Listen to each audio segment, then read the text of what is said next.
فكوا التكشيرة عن عيالكم وأزواجكم وزوجاتكم. بلاش داخل مكشر خارج مكشر، داخل تزعق خارج تضرب، داخلة تصرخي خارجة تدعي وتشتمي. ربنا ما يحبش كده أبدا، بالعكس. ربنا يحب العبد البشوش المتبسم، اللي الناس تحس جنبه بالسعادة والتفاؤل، اللي بيبشرهم بالخير في عز أزماتهم، اللي بيفكرهم بالحاجات الحلوة الجميلة وهم زعلانين، مش اللي بيقعد يعزيهم ويبكيهم.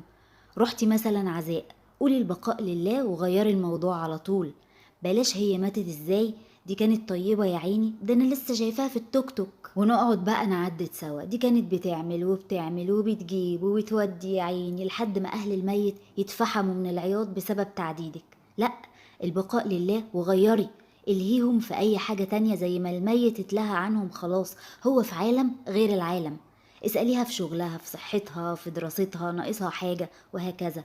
مثلا قابلت حد ابنه جاب مجموع قليل او حتى سقط، بلاش بقى ايه سقط ازاي، ده كان المفروض يرتب على الولايات المتحدة الأمريكية، ده أنا مش راضي أروح أكشف عند حد ومستني ابنك لما يخش طب ويكشف عليا. لا لا لا لا، أنا اتصدمت فيه، إزاي ما يجيبش مجموع؟ يا سيدي أنت مالك، هو عايز يسقط ليك فيه؟ هتصرف عليه؟ أنت اللي كنت بتدفع له حق الدروس؟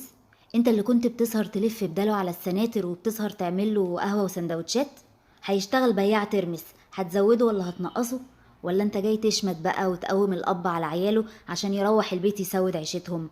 ما تخليك في حالك، قوله الحمد لله على اللي يجيبه ربنا، وابنك ما شاء الله محترم وذكي وهينجح بإذن الله في حياته، والشهادة مش كل حاجة، بس انت خليك سنده، وقف في ظهره واصبر معاه، ادعمه، اديله امل. مش ده بنت المكواجي جابت 900%، وابن البواب جاب 750%، وابنك اللي فضحنا وعرنا وفرج علينا الناس. ما تبقاش انسان رزل وكئيب، لان الناس بعد كده هتشوفك هتدور وشها وتعمل مش شايفاك. ربنا عز وجل بجلالته وعظمته، اللي مش محتاج لحد، بيحب الانسان طلق الوجه طيب الكلام. فما بالك بإحنا البشر الضعفاء الحزانة؟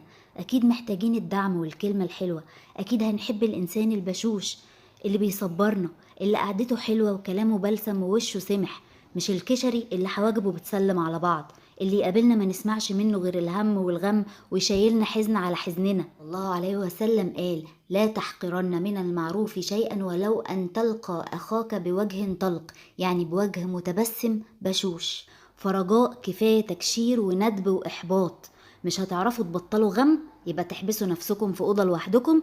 وإلى اللقاء في حلقة قادمة على قناة كنزي لايف وي.